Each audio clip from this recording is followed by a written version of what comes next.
It's another great day to talk about what happens inside the boardroom. Welcome to BoardVision, the official podcast of the NACD, the National Association of Corporate Directors.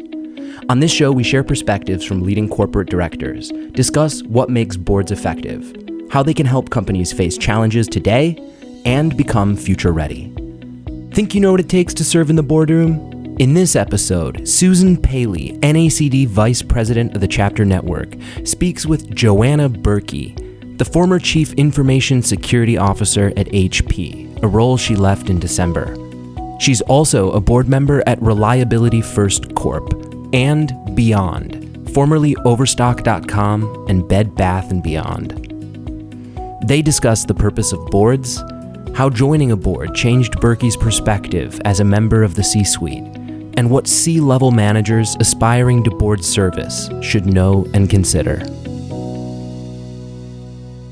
Welcome, everyone. We are really lucky to have as our guest today, Joanna Burkey, who I'm also delighted to call my friend. And I think that Joanna is an ideal, and Joanna, I'll use this word with air quotes because I know you won't love it, but an ideal expert to speak to our topic of demystifying the boardroom.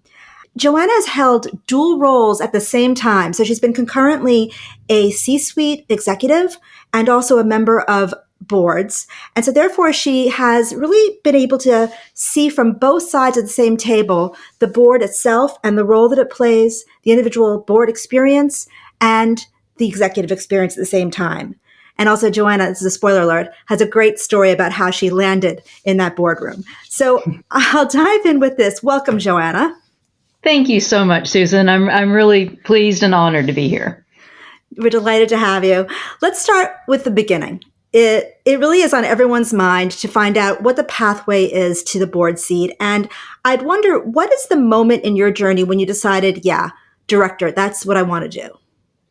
So I had to chuckle a while ago when you called me an expert, because I think it's hard to see oneself as an expert, really. And I never thought of being in the boardroom as something that was really achievable for me. And no real reason, just that it had never really been presented in my life or my professional career as something that was achievable. And I think we may talk about that a little bit later on today. I had a very trusted, respected colleague who mentioned it to me one day as something he thought I would bring value to. And I remember thinking, wait, me? And I was like, a CISO? Really? I mean, don't you have to be a CEO to get in the boardroom? And the idea was incredibly motivating. I loved the idea of being able to be a part of and take part in the governance of a company. But I always felt like, I need to do more before I'm ready, or, I haven't been working long enough, or maybe one day. So that desire was there, the spark was there, but it just kind of sat for a while until I got a little boost. How fortunate that you had someone in your life to give you that boost, to give you that motivation. It sounds like a genuine piece of good luck and probably skill that you would develop that.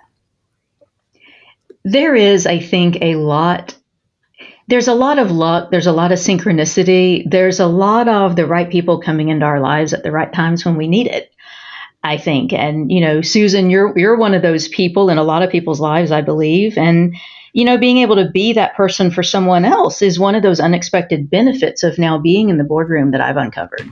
And you've also got me blushing. Thank you for that comment. I would say that it's true. We never know, maybe until it's in our rearview mirror, who was really important in that path.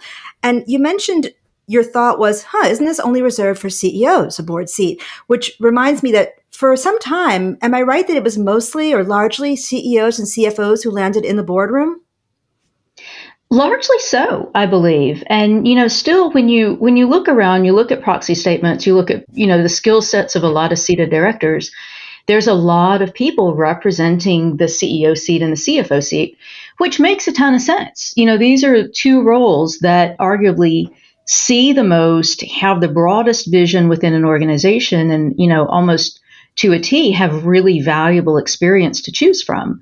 But more and more, we're seeing a need for a bit more specialized experience to be intermixed into those roles. And, when you look at conversations that are happening now across enterprises, across industries, we talk about climate. We talk about cybersecurity. We talk about digital transformation. We talk about human talent a lot. I mean, who hasn't been talking about human talent during the pandemic?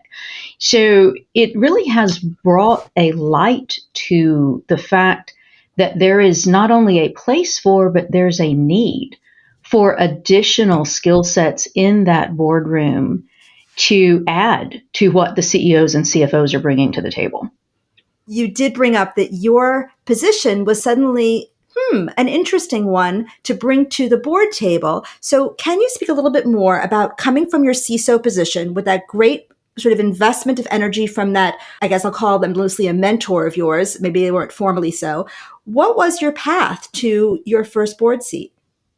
So I was very fortunate. As we're talking about it, I'm realizing I've had multiple people sort of urge me on through the years. And not long after I had actually started at HP, it was very early in 2020. We were all in the very early stages of the pandemic. I was very fortunate to have a hiring manager who at the time was the Chief Transformation Officer of HP. She later on went to serve as the CFO, very impressive woman, mentioned to me, hey, I've heard about this program from NACD. It's called Accelerate. It's targeting people just like you. Are you interested? You want me to put your name forward? And I remember thinking, oh gosh, I've just started a new job. I'm not sure I should take that on. But then thankfully, I'd had that boost a couple of years prior so that it had been on my mind. And I thought, you know what? I probably shouldn't bypass any opportunity. So yes, count me in, please suggest my name. And I did join what I know now was one of the earlier cohorts of Accelerate students. And it was amazing. It was amazing for several reasons. One was I learned so much. And I also learned that I was closer to ready than I thought. I still had that idea of, well, I haven't been a CEO yet. I'm not going to be a CFO. I don't have that background, so I must not be ready. But it turns out that's not true. So when the first opportunity came around, I was still in Accelerate. I hadn't done my certification yet, but I was working on it. And I had a recruiter reach out to me, a retained recruiter for a board role. I realize now that's a relatively unusual way, honestly, to, get very many board seats. A lot of them happen through relationships. But for this first one, a company called Reliability First Corporation had a retained recruiter. He found me, he reached out, and he was really the third and sort of last of that trio of boosters in my path to the boardroom. Because I remember he described the opportunity, he described the position. I said, that sounds amazing. It sounds great. I'd love to do it. I think maybe I'm a few years away from ready. So maybe you could call me again when they have someone term out. And he virtually looked at me through the telephone and said, I don't want to hear that. I think you're ready. I'm a great judge of people, and we are going to get you in this interview cycle. I said, okay. That's an inspiring story. Now, you said something, first of all, about NACD Accelerate, and I promise our audience we didn't stage this as a setup for any kind of a ad about our program, but those of you who are interested can probably Google up NACD Accelerate and find out that it's a 2-year program that we offer to folks who are not yet in the boardroom, but are on the verge of being boardroom ready. And it's a great cohort you end up with, and you land yourself in the directorship certification exam from NACD. We can just kind of park that so people know what they can look for. But in your explanation, you gave a great comment that I couldn't help but jot down, where you said, I was closer to ready than I had thought, which I think is a great takeaway for folks who are listening, any of us, to remember. Maybe it's about boardroom, maybe it's about life. I don't know. Now, you talked about your first board seat, and that was, as you rightly said, a little bit unusual that you got a call from a recruiter, because from what I understand from board members, it's so often, as you say, relationship based, not through recruitment firms. But that does, it takes all sorts of pathways. Your other board seat that I know you're serving on now, can you speak just a little bit about that path? Because that was, as I understand it, not through a recruiter. Am I right? That is correct. It's a great origin story for how I got on this particular board. And I think it's also a great story because it's so representative of how it usually works out. Once I got started with Reliability First, I uncovered the fact that turns out I really enjoy corporate governance. It is, I don't know how many children are sitting around dreaming, ooh, I want to be in corporate governance one day. But once I got exposed to it, I absolutely love it. You get to be useful to and serve in so many different ways. So I started serving reliability first. I got more active with NACD, mostly with my local chapter, which is Texas Tri-Cities. I have to give Texas Tri-Cities a shout out. They're a great chapter. And I had the opportunity to attend conferences, to go to events, occasionally to speak at or be part of the events. And one that came up through NACD is what I believe now one of the greatest conferences that happens every year. And it's a D&O summit in Park City, Utah, every year. It is a great conference. It focuses on a variety of strategic issues. The first year I went, I sat in on a panel of CEOs who were talking about social responsibility and the CEO's role. Now, this was in late 22. So CEOs and companies had a while to process the murder of George Floyd, to process the changes that the pandemic brought, to process a lot of what happened during that period. And I thought this is going to be a great panel. One of the CEOs on there is a gentleman named Jonathan Johnson, who at the time was the CEO for Overstock. And I really wanted to hear what he had to say from various events and history that company had been through. The next day, turns out he wanted to sit in on a panel I was on, came up and introduced himself after, led to a great friendship, a friendship that's still ongoing. And through that networking and through that friendship came up the opportunity that I might be a good fit for the Overstock board. And sure enough, I met several other directors. I really felt an affinity for the company, for the other directors, for the mission.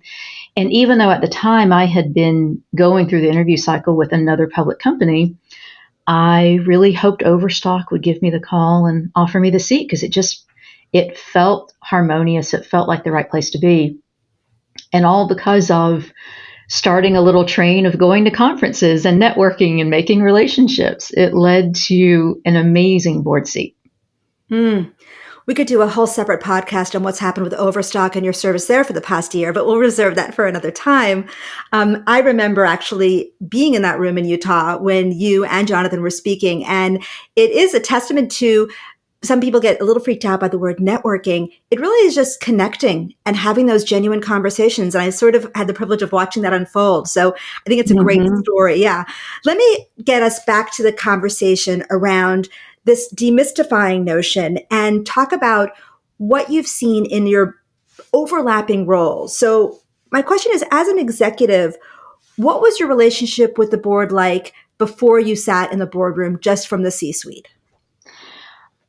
I really can see two completely different mindsets in my career about working with the boardroom, being in front of the board, from before I started serving myself and then after I became a director to serve a company.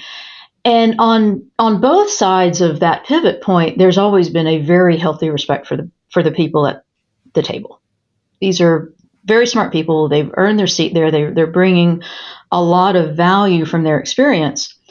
But before I actually started serving as a director, I had, and what I think is a tempting way to think for a lot of people, especially maybe when they're a little earlier in their career, I thought of them really in only two ways. Number one, I thought of the board as the ultimate boss. They're the ones who absolutely make the call on everything. And the other way I thought of them was I only thought of them through my own lens. Like, why and how do these people exist in relationship to me and my job? After I started to serve myself and I learned a lot more, those two key pieces of the mindset change. Number one, the board is not there to micromanage the C-suite. They are not there to make the call on every decision. They are not there to be the ultimate arbiter. They are oversight and governance. And what that means is a variety of things for every different company. There's no single recipe. But this idea I had that they were just, the one behind the curtain is not exactly representative of reality. The other thing about my mindset that changed was these are people that are there with their own mission. They have the duty of care. They have the duty of loyalty. They're there with their own questions, their own thoughts, their own incentives. And, beforehand, when I was just thinking about them in relationship to me and my role, that was very limiting on me. And I started to really see more ways to unlock the value they were bringing to the table when I started to think more about what they needed and wanted. So interesting. I've heard directors say comments with lovely respect and kindness. Please don't read us the board book. Don't read the bullets of your slide. We read the slide already. To what extent have you caught yourself or stopped yourself from going into that mode as an executive now that you experience the other side on the board table? That was such a beneficial sea change to actually go through. And I think it probably took me one meeting cycle to realize, oh, this is how they feel. They've read that board book. They're sitting here at the table not to hear the board book regurgitated back to them. They're here to have a conversation about what they read and to ask questions and to engage on, okay, we read this. Now let's talk about the so what. That was just a light bulb for me. Yeah, I think it almost sounds like a virtuous circle of good, inspiring information for both sides of your role. Earlier you talked about the role of the board, and you got a true perception of them then, not as the big boss, but as there to make your job easier.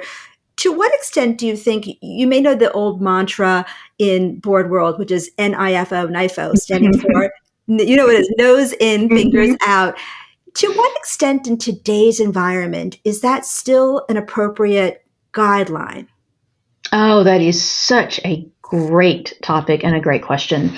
I was really appreciative recently. I already mentioned the D&O Summit in Utah that happens once a year that I think is such a great conference. I attended again a few months ago, and it kicks off every year with a town hall panel. And this year the focus was on the most recent report from the boardroom and specifically these topics of culture in the boardroom. And this question came up, which was, we say noses in, fingers out. Is that really still a mantra that applies? And how literally should we as directors take that? I was thrilled to hear the question come up because I wanted to hear what these experts had to say.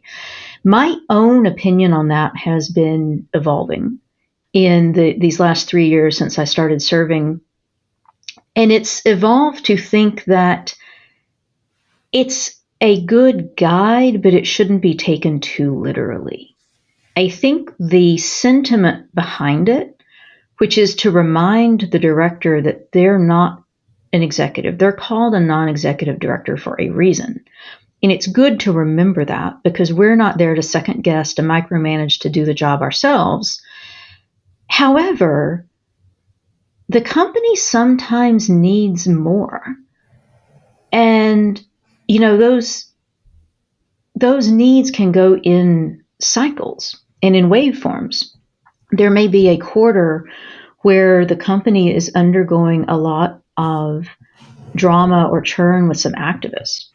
And when that's going on, directors around the table who have experience with that, they will be providing value. They'll be fulfilling their duties of care and loyalty better if they're not shy to share what they know, maybe even dive in and help if they need to.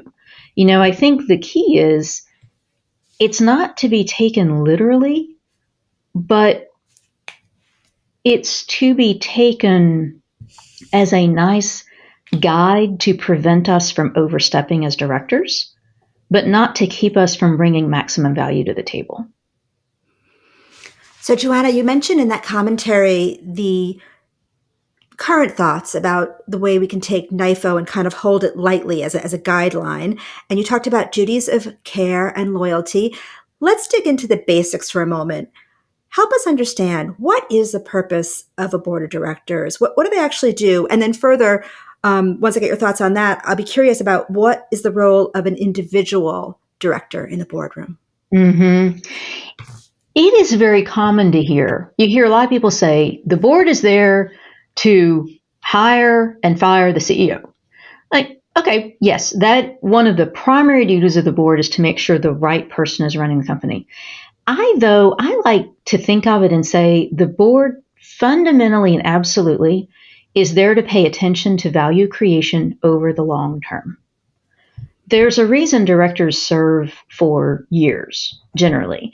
It's designed that way because there needs to be a counterbalance to the very understandable and natural tendency for senior executives to have a more quarter-over-quarter view of the world, especially in a public company, but not limited only to publicly traded companies.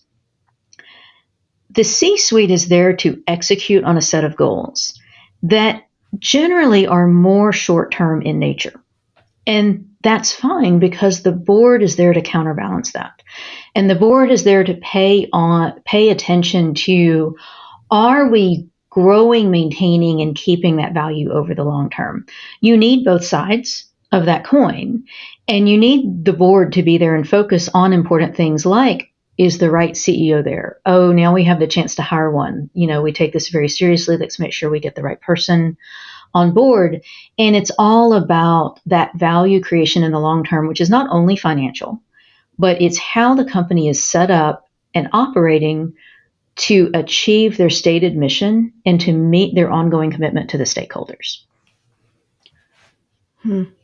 So early in your career in the boardroom, was there something that you learned in particular that sort of surprised you? Yes. And there's probably a list of several things, but one that always emerges when I think about that period is, I think I've already mentioned that I sort of had some, I think, antiquated or mythologized ideas about the boardroom to think it's this, smoke-filled place from all the cigars, and it's only former CEOs, and they all get together and play golf when they're done. And there's also, I think, a bit of this idea in that mythology of once you're new in that room, show up, be quiet, sit in the corner, learn, and eventually you can speak up and provide value. I think maybe that used to be true. It is quite possible that a few decades ago, that is what a new member did because churn happens so rarely as well. There weren't new members all the time around the table. But especially now, we've got more churn. We've got new generations of people coming into the room. They're coming into the room for a reason, and they are expected and wanted to provide value from the beginning. I think these days, if the days ever existed of showing up and taking 1 to 2 years to understand the dynamics before you jumped in, those are gone. My first board meeting with Reliability First, I had gone through my onboarding. I had received my board books. The expectation on me was just like any other director, even, ones that had been there for 15 years. The expectation on us was exactly the same, which is we're prepared, we're ready to engage, we're there as equals, and we're there to provide value.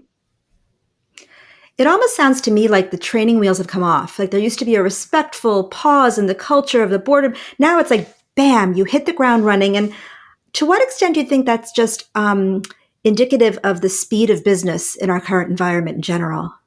I think it's a great point because I think it exactly falls out of the pace of change and the pace of business in the world today. And, we can say, let's say for argument's sake that this period did exist a decade or two ago where people could really take a long time to come up to speed around the board table. Business also was slower back then. There probably wasn't as much change quarter over quarter between meetings. But now, if your board is only meeting once a quarter, the amount of things that can happen in that 3-month period of time is massive. So I think the pace of change of business is a part of this. And I also think the why that a lot of the newer directors especially are there, they're there because they've got a background in human talent or in digital technology or in cybersecurity. That board needs and wants that input sooner. They want to get benefit from that diversity of skill set and not wait too long. Yeah, I think that we look a lot in the macro at how the role of the board has evolved and really grown. In fact, NACD has done some intellectual capital production on this exact topic, which is it's not your father's board, your mother's board of yesteryear. And so I hear in your answers this idea that no, we also want people to speak and have expertise in cyber, human resources, culture, marketing, and that shows the expanded needs and what you're being called upon in the board, yeah? Absolutely agreed. I think the aperture has widened, and it's not that the boards of the past had too narrow of a filter. The nature of business has changed. 20, 30 years ago, we didn't talk about sustainability and climate goals in a company. Now we do. So just the footprint of the topics that the board needs to have expertise on, that needs to be able to weigh in on, has grown so much. I think it dictates some of this chain as well.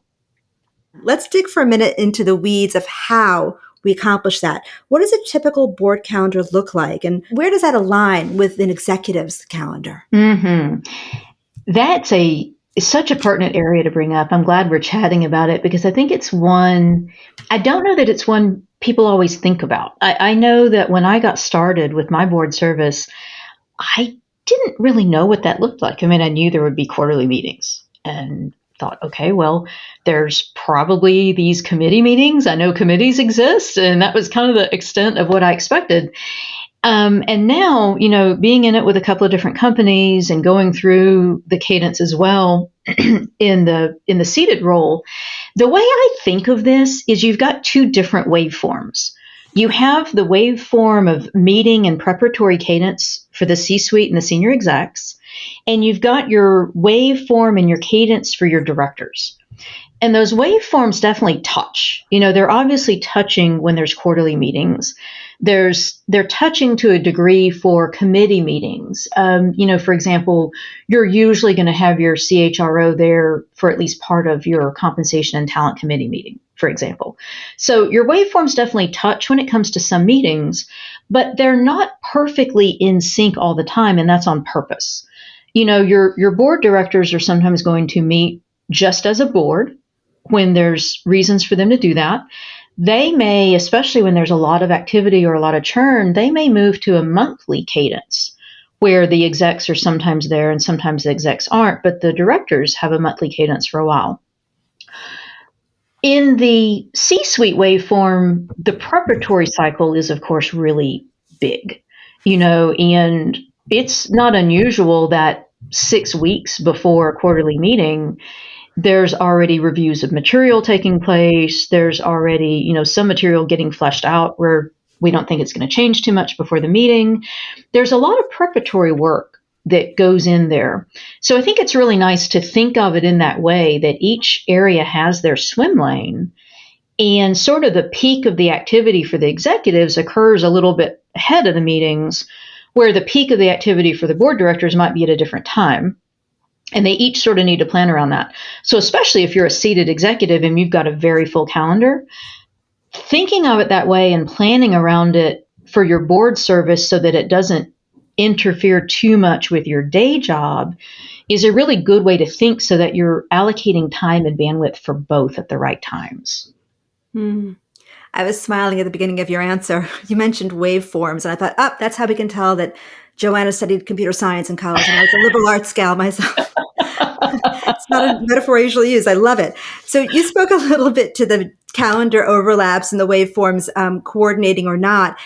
And I just am curious, I have heard board directors saying, oh, that board book for next week, it's hundreds of pages long. I don't know if you've ever received one of those. Especially for audit committees. Yes. Right. So with that bedtime reading facing you on any given evening, how do you actually juggle the demands of that level of work and intense attention that you give your board role, as well as being in your executive position or anything else for that matter going on in your life, be it family or personal? It's definitely, I will say, board books and the preparatory material, all of which are absolutely needed. It's absolutely required sometimes that you have all that info to hand. it's definitely something you should not plan on knocking out in the airplane on your way to the meeting, for sure. So like that's a nice basic rule of thumb. Don't rely on your airplane trip. I think this is an important area where someone, especially who is going to have that balance for a while of being a seated exec and being on a board, you will need to work at some odd times. And, there will be some Saturday mornings that you need to use, or there will be evenings that you need to use. There will also be some daytime hours that you'll need to spend occasionally on your board. So, if someone is starting service and they have this idea of, well, my days are very full, but I have evening and weekends for my board. In general, that can be okay, but you're going to occasionally need some daytime hours. Earnings calls generally will happen, at a time overlapping, quote, normal business hours. There will be things that come up where the lines can get a little blurry, and both jobs may require you to do some things in the hours that you normally wouldn't. So I think like any demanding job, board service is a demanding job, and it's absolutely doable. Without a doubt, it's absolutely doable, but I think it requires some clear eyes to recognizing and realizing I'm going to need to sort of shuffle a few parts of my life to accommodate this.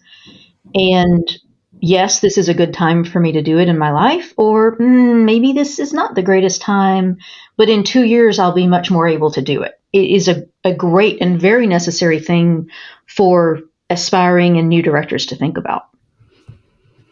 Yeah. And again, I'd think that that kind of clear-eyed thought process around what you have room for in your life is good for anything in our lives, in addition to the boardroom. I know that, speaking of amount of energy and the calories we pour into our work, there's famously a sort of understanding that when a company is undergoing M&A of any sort, there is an intense period for the board members. And I know that since you joined the Overstock board, we all know that Overstock became Bed Bath & Beyond in the past year. Can you comment on anything that created ripples in your life and in your schedule based on that experience? That has been a textbook case, and it's one that I will pull on as I work with and advise other people who are beginning their journey to say, here's what you can expect, but here's how it might go in reality, and be prepared for both. I joined Overstock at a great time because I was able to overlap with Jonathan for a while, and something that he and the executive team had been working on was, where did strategic M&A make sense for the company? Something every company should be keeping an eye on at any given time.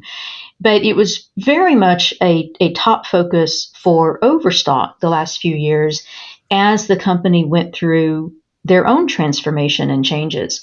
So the opportunity to put a bid on the digital assets for Bed Bath & Beyond came up. It was a wonderful thing to be a part of, all the way from the strategic conversations with the C-suite and the board around what should we bid for, what shouldn't we, what are the price ranges we're looking for, what are the possible outcomes we'll execute on based on how this goes. Wonderful, very enlightening and fun conversations to be a part of. And then to be part of it once it happened. Overstock was successful, bought the digital assets, began a rebrand. And, if you listen to some of our recent earnings calls, you'll know this is a transformation and pivot point in the company that's going to be ongoing for a while and will manifest in multiple ways in the year or two to come. So it's been an amazing time to be part of the company, but we have had, a lot of calls, a lot of meetings, a lot of ad hoc stuff. It's not unusual to say, oh, this just came out, we need to meet in 2 hours. There's been a lot of that in the last year. And, I had gotten good advice from other directors to sort of expect that and to not just think, oh, this is going to be 250 hours a year and I can manage it all. No, there's going to be a degree that you can't. But as long as you're there for the right reasons and you know that going in, that's actually part of what makes it really fulfilling as well. So speaking of knowing what the right reasons are, and your why, can we pull the camera lens out a little bit wider and get to the question of, should the public be aware of and care about the work that boards do and the responsibilities they shoulder, and why? The short answer there to me is yes, absolutely. There should be more discussion of and visibility into what boards do. And I think really two very different reasons, but both very important reasons. The first one is whether they're really aware of it or not, there's few members of the public whose financial well-being is not tied to a company or a set of companies in some way. And that, when you think about it, is a really fundamental thing, that an individual as a shareholder has a vote and a voice into how companies are run. And there is a lot of information available if people really want to look. Proxy statements, earning calls, media articles.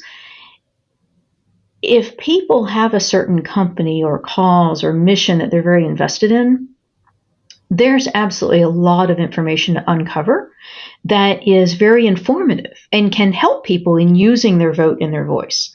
Now, totally different from that, a totally separate reason, but one that's also equally compelling, touches a little bit on my own story, which was, for a long time in my career, I never saw myself in the boardroom. It just wasn't something I thought of. And, I'd like to think that now that I'm there, I'm providing value. How many more people are out there like me who, because they don't see it, because they don't know it, they can't imagine it for themselves, but they're great executives, they know a lot, they bring a lot of value, and we're just not tapping into that value because we don't talk a lot about the how and the why and the what in the boardroom. That's the second, and to me, even more compelling reason to talk about the hows and the whats, is to open this up for that pipeline. Yeah, I think that's a discussion so many of us are engaged in folks who are underrepresented in the boardroom, maybe not even having, let alone a pathway, but an awareness of that. So I'm really delighted to hear you speak about increasing our understanding of it and making it more commonplace to discuss this and to know about it, even if you're not in business school or in a C-suite position. And this is something I like a lot about, and I can mention this because I'm not an NACD employee. I talk about the Accelerate program a lot. And I talk about it a lot because I think it really, it and similar efforts bring knowledge and a lexicon to people who don't get exposed to it in the course of their job. And when you think about people like CHROs, CIOs, CTOs, they don't have the proximity to the boardroom that the general counsel or the corporate secretary have, for example. So a forum like Accelerate, where people can just learn the basics, I think that's a huge part to starting to normalize this for people. Whether they end up going to the boardroom or not, it's going to make them a better executive. Yeah, I think that what I hear you saying is that you feel like it breaks down that binary. Either you're in the boardroom with all that privileged information and awareness, or you're very much not in the boardroom. And here you're bridging some divide by making people more aware. And as you say, with a lexicon and a bit of basic understanding. Mm-hmm, exactly. Yeah. So I want to jump to just a little bit of a look in the rearview mirror of the life of Joanna Burkey. So what aspects of your career do you think helped you the most in finding your first board seats when you look back at your decades of experience? It's obvious, I think, to anybody who just sort of looks at my background on paper, the fact that my whole career was in cybersecurity and that my interest in and readiness for the boardroom came at a time when, it's one of probably the top 3 talked about things globally in the business world at the moment. That absolutely was a big shot in the arm to my visibility for and my value to the boardroom. But I don't think that's the only thing. I think my cybersecurity background opened doors for me. But, one thing that got me through those doors, honestly, was having good communication skills. You can have all the knowledge and all the background and all the readiness in the world, but if you're unable to engage productively with your fellow directors and have a conversation, especially a difficult conversation, if you are not able to phrase well your questions for the senior executives, these things will hold you back and, either hold you back from that seat, or once you're in the seat, they're going to impact the value you bring to the boardroom. So I think for anybody of any background, the ability to communicate authentically and simply with others is a non-negotiable. And when you get a table full of directors who are communicating well with each other, you're going to get great results. It's so true for, again, everything that we can be subject matter experts and the top of our class in whatever topic. And if we're not in that space of authenticity and, the phrase is, I think, simplify to amplify, I've heard somebody say, it sort of serves us, right? Yeah. It serves us in so many places. I heard you using a phrase in this commentary about engage productively with people across the table. So we can do that for ourselves. We have agency, of course, to impact how we do interact and communicate. How have you handled it when you found yourself across the board table from someone who is not engaging productively, who is maybe playing by some different rules? Have you had anything that you can think of that's a challenging moment or interaction that you've been able to learn from or show up as your best or maybe not best self that you've learned from? I am reminded a bit of an anecdote I heard. I was not in the room when this happened, but I heard one time about a director at a company who was getting very bad reviews on their annual assessment. And yes, directors do get reviewed by their peers and by the senior executives they work with. And this person didn't get good reviews because they would sit in board meetings and play crossword puzzles. And, there is an argument to say this is how they focused their brain. And, like I sit and knit when I really want to focus my brain, you can say, give this person the benefit of the doubt that they really were mentally engaged. They were just playing a crossword on the side. It still had terrible optics. And optics matter. We want to give people the respect they deserve, whether they're in the boardroom to present or they're there at the table to participate as a director. Table stakes, number one, are giving people attention. And I have been in environments where people don't really seem to be engaged and have dealt with that. One of the ways I've dealt with it personally is to, in general, maybe talk to another director to make sure it's not just me. Is there something going on here that someone else has noticed? And if so, let's have a private conversation with that person.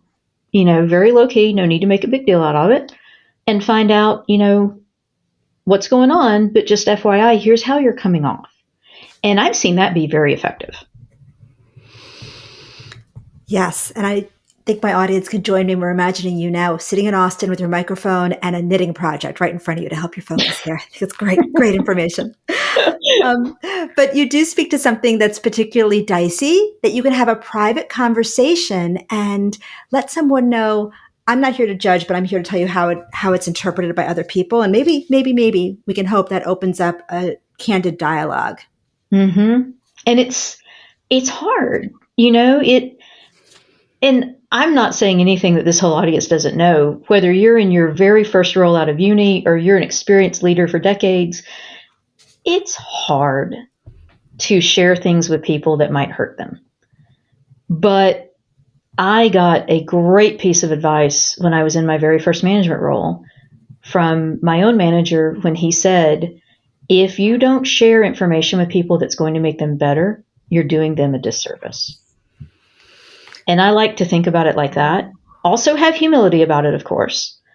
But, if you really do believe that what you're sharing with this person, they need in order to become their better self or their better director or their better whatever, that sort of changes. I think it can help take the emotion out of the conversation, and really they can tell that you're coming there from a good place, which is wanting to help them.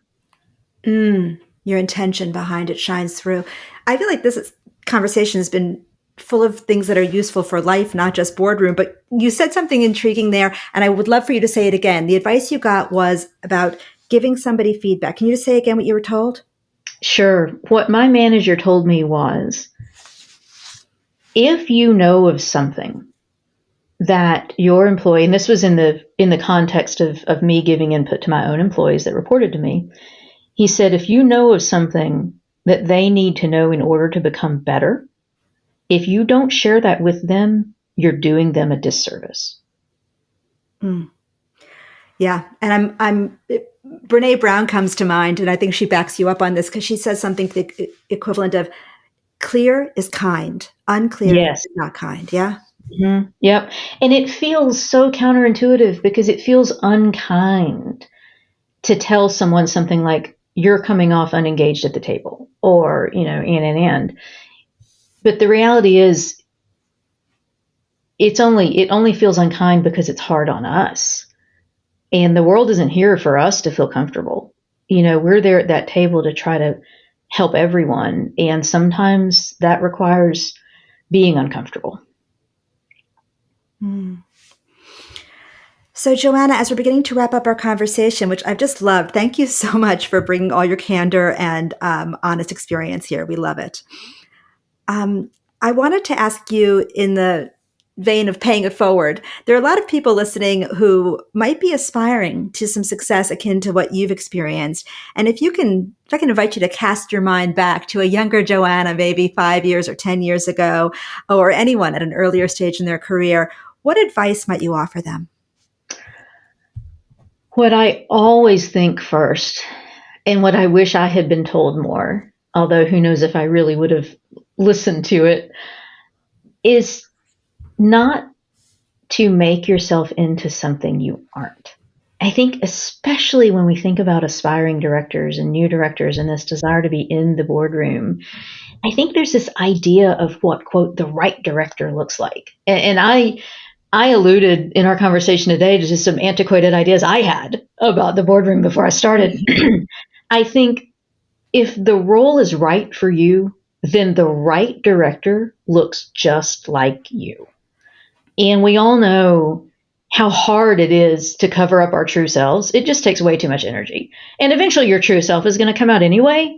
So just represent from the beginning. And if it's the right company and the right role and you're a good fit for each other, you're going to hit the right outcome. And if you're not the right fit, it wasn't the right place. Once again, you're telling us authenticity wins the day.